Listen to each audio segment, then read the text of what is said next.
semua, kembali lagi bersama Matematika Warnaku. Tidak lupa pula kami ingatkan untuk follow akun kami, baik di Instagram dengan menulis pada pencarian Matematika Warnaku tanpa spasi, atau di akun YouTube kami dengan nama Matematika Warnaku. Jangan lupa juga untuk subscribe, like, dan aktifkan notifikasi lonceng agar kalian tidak ketinggalan dengan video-video terbaru kita. Dan terakhir, jangan lupa untuk komentar karena saran dan masukan dari teman-teman sangat bermanfaat untuk perkembangan akun YouTube dan Instagram kami. Kali ini kita akan belajar mengenai jenis-jenis dari matriks. Untuk matriks yang pertama itu ada matriks baris. Nah, untuk matriks baris ini merupakan matriks dengan ordo 1 kali n. Ya, kemarin saya sudah informasikan bahwa ordo itu adalah ukuran dari matriks. Kemudian saya lanjutkan, di mana n itu nilainya harus lebih besar daripada 1. Nah, di sini saya akan berikan contoh. Contohnya adalah saya punya matriks A1 kali 3. Artinya dia punya ordo ukurannya 1 kali 3. Nah, di sini ditampilkan barisnya 1, kemudian kolomnya n. N di sini adalah 3. Jadi untuk n-nya itu lebih dari 1. Bisa 2, 3, dan seterusnya. Kalau di sini kita bisa lihat bahwa kolomnya ada 3. Ya. Ini disebut sebagai matriks baris. Yang kedua, itu ada matriks kolom. Untuk matriks kolom, itu merupakan matriks dengan ordo m kali 1. Dengan m, itu nilainya harus lebih besar daripada 1. Kalau tadi itu barisnya, kalau sekarang itu adalah kolom. Nah, di sini nilai m itu juga harus lebih besar daripada 1. Di sini saya punya contoh, misalkan matriks A 3 kali 1, artinya ordo atau ukurannya adalah 3 kali 1. Barisnya ada 3, kolomnya ada 1 ya. Jadi intinya kalau matriks kolom, kolomnya ada 1. Kalian bisa lihat di sini, kalau matriks baris, barisnya ada 1. Yang ketiga, itu ada matriks persegi. Untuk matriks persegi ini, matriksnya mempunyai ukuran M dikali N ya. Di sini ada syaratnya bahwa M itu harus sama dengan N. Oke. Apabila M-nya tidak sama dengan N, maka akan menjadi sebuah matriks persegi panjang ya. Artinya baris dan kolomnya itu harus sama. Kalau di sini 2 kali 2 ya. Berarti barisnya adalah 2, kolomnya adalah 2. Kalau misalkan kita buat 3 kali 3 juga boleh, 4 kali 4 juga boleh. Terserah kamu, yang penting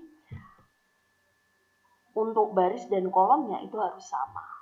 Ya, ini adalah matriks dengan baris 2, kolomnya adalah 2. Yang keempat adalah matriks 0. Nah, untuk matriks 0 ini adalah matriks yang semua elemennya itu adalah 0. Contohnya adalah seperti ini ya. Ini kamu bisa lihat bahwa matriks ini punya ukuran 3 kali 3, di mana elemen semuanya ini adalah 0. Yang kelima, itu ada matriks segitiga. Nah, untuk matriks segitiga ini, matriks persegi yang di bawah atau di atas dari garis diagonal utamanya itu adalah 0. Nah, apa sih diagonal utama itu? Perhatikan di sini. Ini saya akan jelaskan dulu untuk matriks segitiga ya. Jadi ininya di bawah atau di atas dari diagonal utama. Nah, diagonal utama itu adalah yang ini ya. Jadi ini merupakan diagonal utama ya. Ini disebut sebagai diagonal utamanya. Di sini dikatakan bahwa di bawah atau di atas diagonal utamanya itu harus 0. Berarti di sini untuk bagian yang atas dari garis diagonal ini 0. Sehingga ini disebut sebagai matriks segitiga bawah.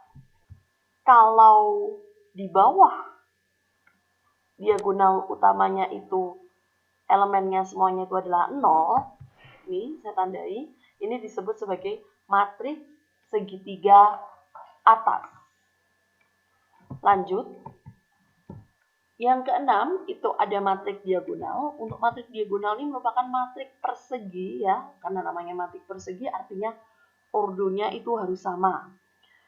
Itu merupakan elemen-elemennya 0 kecuali diagonal utamanya. Lagi-lagi diagonal utamanya ya, kalian harus lihat bahwa diagonal utama ininya ya tidak boleh 0. Nah, di sini saya punya contoh misalkan seperti ini ya. Kamu bisa lihat di sini bahwa diagonal utamanya itu dia tidak 0. Selain ini, selain diagonal utama ini, semuanya itu adalah 0. Yang terakhir itu ada matriks identitas. Nah, untuk matriks identitas ini adalah matriks persegi yang diagonal utamanya adalah 1. Dan elemen lainnya itu bernilai 0. Contohnya bagaimana? Kalian bisa lihat di sini, diagonal utamanya itu harus 1, sedangkan elemen lainnya itu 0. Harus 0. Nah, di sini untuk matriks identitas itu biasanya identik dengan simbol I ya. Jadi, kalau ada matriks I, itu artinya itu merupakan matriks identitas. Lanjut, setelah kita pelajari jenis-jenis matriks, kita akan lanjut ke transpose matriks. Nah, di sini untuk transpose matriks, kalian bisa lihat simbolnya adalah A. Ini seperti pangkat ya, pangkat T. Kemudian, simbol transpose matriks ya, ini sudah saya tuliskan di atas. Bagaimana sih atau apa sih itu transpose matriks? Transpose matriks itu intinya adalah menukar elemen pada setiap baris. Jadi nanti kalau ada matriks dengan baris ya, barisnya itu harus nanti kita rubah menjadi kolom. Begitu pula sebaliknya ya. Itu disebut sebagai transpose matriks. Jadi baris berubah jadi kolom, kolom berubah jadi baris. Nah, di sini ditulis sebagai AM kali N ya, artinya nanti ini M ini ya, ini adalah baris, ini adalah kolom, nanti dirubah menjadi kolom kali baris ya. Artinya nanti kolomnya berubah menjadi baris ya, barisnya berubah menjadi kolom. Langsung saja ke contoh. Di sini misalkan saya punya matriks ukuran ordonya adalah 3 ya, 3 dikalikan dengan 2 ya. Barisnya ada 3, kolomnya ada 2. Nah, di sini saya tulis sebagai ukurannya matriks 3 dikalikan dengan 2. Mana barisnya 3, kolomnya 2. Apabila kita akan merubah ke dalam transpose matriks, maka kita harus rubah yang pertama, barisnya kita rubah ke dalam kolom. Berarti nanti ini, baris pertama ini kita rubah menjadi kolom pertama. Baris kedua kita rubah menjadi kolom kedua. Dan yang terakhir, baris ketiga kita ubah menjadi kolom ketiga. Maka menjadi seperti ini. Nah, kalian bisa lihat ya. Jadi baris pertama berubah menjadi kolom pertama. Kemudian baris kedua menjadi kolom kedua. Yang terakhir baris ketiga menjadi kolom ketiga. Nah, itu tadi seputar tentang jenis-jenis matriks dan transpose matriks.